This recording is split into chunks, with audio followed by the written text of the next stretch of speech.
मैं हेमंत बघेल आप सभी का बहुत बहुत स्वागत करता हूं मेरी इस यूट्यूब चैनल में। छत्तीसगढ़ सामान्य अध्ययन से संबंधित 10 प्रश्नों पर डिस्कस कर रहे हैं और सभी के सभी प्रश्न सीजीपीएससी सीजी व्यापम के लिए इम्पॉर्टेंट हो सकता है। तो हम लोग जो है सीधा क्वेश्चंस देखना शुरू कर देते हैं। पहला क्वेश्चन यहाँ मैंने लिया है, छत्तीसगढ़ राज्य का सर्वाधिक भौगोलिक क्षेत्र अंतर्गत आता है। तो आपको बताना है कि हमारे छत्तीसगढ़ राज्य का सर्वाधिक भौगोलिक क्षेत्र किसके अंतर्गत आता है। तो देखिएगा, पहाड़ों के अंतर्गत आता है क्या भाई, कि मैदानों और नदियों के बेसिन की, पठारों की, पाटों। तो ये सब चीज़ हमारे यहाँ है, लेकिन कुछ जो है थोड़ा थोड़ा सा है, एक चीज़ सबसे ज़्यादा है, वो आप लोगों को बताना है। तो जल्दी से नीचे कमेंट के माध्यम से आप लोग बताइएगा इसका आंसर।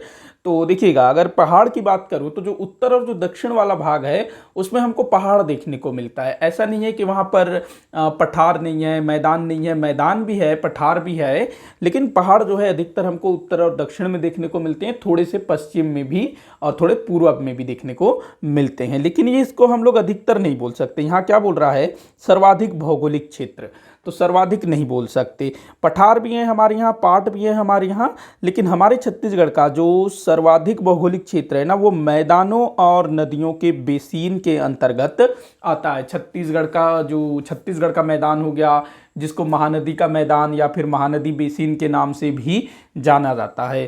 तो ये आपका आंसर हो जाएगा मैदानों और नदियों के बेसिन। आगे बढ़ते हैं, अगला क्वेश्चन देखते हैं। छत्तीसगढ़ राज्य के निम्न जनपदों में से मैकल पर्वत श्रेणी किसका भाग नहीं है। तो देखो, यहाँ जनपद मतलब ना जिला है, ध्यान रखिएगा, जनपद मतलब जिला है। सीजीपीएससी ना जिला के स्थान पर जनपद शब्द का प्रयोग करता है जिला के लिए। तो कौन सा जिला मैकल पर्वत श्रेणी का भाग नहीं है, तो ये आपको बताना है। तो भैया राजनांदगांव ये तो है, कवर्धा अर्थात कबीरधाम ये भी है, मुंगेली भी है, लेकिन रायगढ़ नहीं है। भाई देखो, जो मैकल पर्वत श्रृंखला है ये छत्तीसगढ़ के पश्चिमी भाग में है, और जो रायगढ़ है वो किस तरफ है भाई, पूर्वी भाग में। अगर किसी को इस प्रश्न का आंसर नहीं भी मालूम है, लेकिन उसको जो है जिलों के स्थिति के बारे में पता है कि कौन सा जिला किस तरफ है, तब भी इसको आराम से आप बना लोगे। अगर आपको मालूम है कि रायगढ़ जो है पूरब की तरफ है और बाकी तीनों पश्चिम की तरफ है, एक के ऊपर एक है ना, ये लोग सबसे पहले राजनांदगांव, उसके ऊपर कबीरधाम, उसके ऊपर फिर मुंगेली, ऐसे स्थित है। ये हो गया आपका राजनांदगांव, फिर हो गया कवर्धा, फिर हो गया मुंगेली, ऐसे स्थित है। और इधर कहीं है आपका रायगढ़। अगर किसी को ये मालूम है तो आराम से इसका आंसर बना लेंगे, तो ऐसे भी आपका आंसर निकल जाता है। तो रायगढ़ जो है इसमें शामिल नहीं है। अगला क्वेश्चन है, छत्तीसगढ़ राज्य का प्रमुख कोयला उत्पादक क्षेत्र है। तो जल्दी से इसका आंसर करिए भाई कि छत्तीसगढ़ में सबसे प्रमुख कोयला उत्पादक क्षेत्र कौन सा है। तो दे रहा है, कोरबा दिया हुआ है, माना दिया हुआ है, सोनहठ दिया हुआ है, लखनपुर दिया हुआ है। तो कौन सा है सबसे ज़्यादा कोयला उत्पादक क्षेत्र, तो माना भाई रायपुर में है जहाँ पर एयरपोर्ट है ना। सोनहठ कहाँ पर है, ये कोरिया जिले में है। लखनपुर मेरे ख्याल से ये सूरजपुर में होना चाहिए, मुझे ये एग्जैक्ट नहीं पता। बाकी इसका आंसर हो जाएगा आपका कोरबा। अभी जो है कोरबा से ही सबसे ज़्यादा कोयला उत्पादन हो रहा है। आगे बढ़ते हैं, अगला क्वेश्चन देखते हैं। निम्न में से कौन उत्पादन की दृष्टि से छत्तीसगढ़ का प्रमुख उद्योग नहीं है। तो हमारे छत्तीसगढ़ के उत्पादन की दृष्टि से कौन सा जो है प्रमुख उद्योग नहीं है। ये सीजीपीएससी से मैंने ये क्वेश्चन उठाया है सीधे सीधे। तो देख लेते हैं, आप लोग कमेंट करके आंसर बताइए कि कौन उत्पादन की दृष्टि से छत्तीसगढ़ का प्रमुख उद्योग नहीं है। तो लौह इस्पात उद्योग भाई हमारे यहाँ भिलाई स्टील प्लांट है, जहाँ से लोहे का उत्पादन होता है, और वो हमारे यहाँ का एक प्रमुख उद्योग है। सीमेंट उद्योग, ये भी तो हमारे छत्तीसगढ़ का एक प्रमुख उद्योग है ना। पूरा का पूरा जो मध्य छत्तीसगढ़ वाला भाग है, जहाँ पर कडप्पा सेल समूह पाया जाता है, वहाँ पर बहुत सारी सीमेंट फैक्ट्रियाँ हैं। तो ये भी हमारे छत्तीसगढ़ का प्रमुख उद्योग है। रसायन, हमारे यहाँ रसायन केमिकल उद्योग कोई है क्या, नहीं है ना, तो ये आपका गलत हो जाएगा, यही होगा आपका आंसर। एल्यूमिनियम, कोरबा में है ना, बालको, भारत एल्यूमिनियम कॉरपोरेशन लिमिटेड। तो एल्यूमिनियम भी हमारे छत्तीसगढ़ का एक प्रमुख उद्योग है, लेकिन रसायन अभी तक जो है इसमें कोई उतना बहुत बड़ा काम नहीं हुआ है। केमिकल इंडस्ट्री हमारे यहाँ जो है उतना विकसित नहीं है, मतलब कितना ज़्यादा है ये तो मुझे नहीं मालूम, लेकिन इसका कोई अपने यहाँ स्कोप अभी तक नहीं है। तो यही आपका जो है आंसर होगा, ये हमारे यहाँ नहीं है। अगले क्वेश्चन की ओर चलते हैं। भिलाई इस्पात संयंत्र एक खालिस्तान उपक्रम है। तो ये क्वेश्चन भी काफ़ी बार पूछा गया है और इसको मैंने सीजीपीएससी से ही उठाया है। तो देखिए, बताइए आप लोग कि भिलाई इस्पात संयंत्र, भिलाई स्टील प्लांट, बीएसपी, तो ये किस प्रकार का उपक्रम है ये आप लोगों को बताना है। मतलब सार्वजनिक, सार्वजनिक मतलब गवर्नमेंट सेक्टर का है, निजी, निजी मतलब प्राइवेट, सहकारी मतलब जो सहकारी क्षेत्र का है, या फिर सार्वजनिक प्लस निजी दोनों मिला के, तो क्या है, तो ये है भाई सार्वजनिक, सार्वजनिक गवर्नमेंट सेक्टर का है ना। अभी तक इसका निजीकरण नहीं हुआ है, लेकिन कभी भी इसका भी जो है निजीकरण हो सकता है, जैसे कि अभी काफ़ी सारी चीज़ों का चल रहा है। आगे बढ़ते हैं, अगला क्वेश्चन देखते हैं। छत्तीसगढ़ प्रदेश अपनी अधिकांश मानसूनी वर्षा प्राप्त करता है। तो ये क्वेश्चन भी काफ़ी बार पूछा जा चुका है। तो हमारा छत्तीसगढ़ अधिकांश मानसूनी वर्षा कहाँ से प्राप्त करता है ये आप लोगों को बताना है।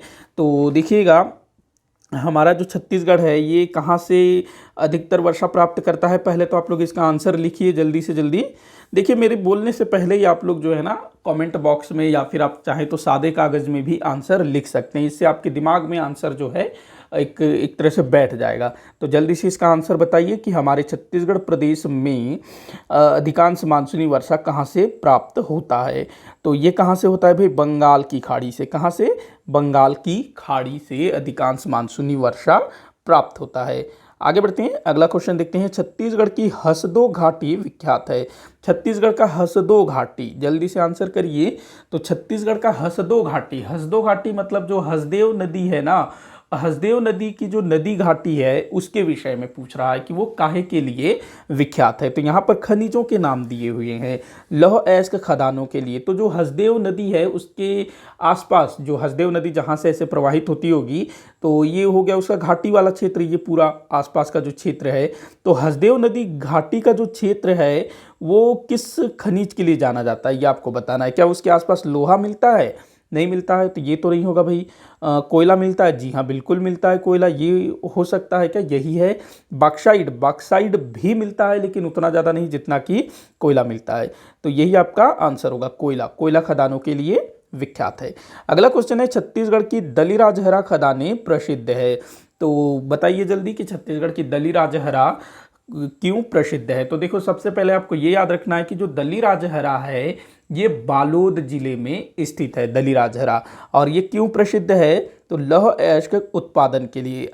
अभी मेरे ख्याल से यहाँ से लौह अयस्क का उत्पादन बंद हो गया है, क्योंकि यहाँ से जो लौह अयस्क के भंडार है वो समाप्त हो चुके हैं। पहले नहीं तो ना यहाँ से भिलाई स्टील प्लांट को लौह अयस्क सप्लाई किया जाता था, जो कि अभी नारायणपुर के रावघाट लौह अयस्क खदान से सप्लाई किया जा रहा है। तो ध्यान रखना इसको।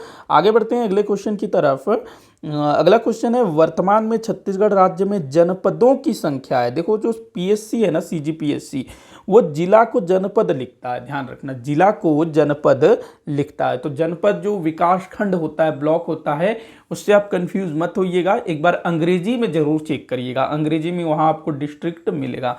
तो ये जो है जनपद मतलब जिला। तो छत्तीसगढ़ में जनपदों की संख्या कितनी है, तो देखिएगा, जिस समय हमारा छत्तीसगढ़ बना उस समय 16 था, 2007 के बाद 18 हो गया, 2012 के बाद 27 हो गया, और अभी पिछले ही साल 28 हो गया। तो कितना है अभी, 28। तो ये भी आप लोगों को ध्यान रखना है कि कब कब कितने जिले थे, ध्यान रखिएगा। तो अभी कितने हैं, 28 जिले हैं। नया जिला कौन सा है, गौरेला मरवाही पेंड्रा, गौरेला मरवाही पेंड्रा, हाँ यही ना, गौरेला पेंड्रा मरवाही, जो कि बिलासपुर जिले से अलग होकर के बना है 10वां जिला, 28वां जिला, माफ़ी चाहूँगा। इस वीडियो का आखिरी क्वेश्चन देख लेते हैं। छत्तीसगढ़ में शीतकालीन वर्षा मुख्यतः निम्नलिखित एक से होती है। तो हमारे छत्तीसगढ़ में शीतकालीन वर्षा मतलब ठंड के समय में भी वर्षा होती है ना, नवंबर महीने में, नवंबर, और इस बार तो भाई जनवरी में भी हो गया था। तो वो जो शीतकालीन वर्षा है वो किस कारण से होता है, जल्दी से कमेंट करिए, बताइए आप लोग कि भाई शीतकालीन वर्षा मुख्यतः किस कारण से होता है। तो क्या लौटते हुए मानसून से होता है, कि दक्षिण पश्चिम मानसून से, कि दक्षिण पूर्व मानसून से, कि पश्चिमी गर्तों से। इसका आंसर होगा पश्चिमी गर्तों से ये जो वर्षा है ये अपने को मिलता है, पश्चिमी गर्तों से। इसी के साथ आज का ये वीडियो यहीं पर समाप्त होता है। आप लोग मुझे कमेंट करके बताइएगा कि आपसे कितने क्वेश्चन सॉल्व हुए, और ये भी ज़रूर बताइएगा कि किसी भी क्वेश्चन में अगर डाउट हो, या आप लोगों को लगता है कि मैंने किसी क्वेश्चन का गलत आंसर किया है, कोई भी मिस्टेक की है, तो ज़रूर बताइएगा ताकि मैं उसको सुधार सकूँ। वीडियो को आखिर तक देखने के लिए बहुत बहुत धन्यवाद।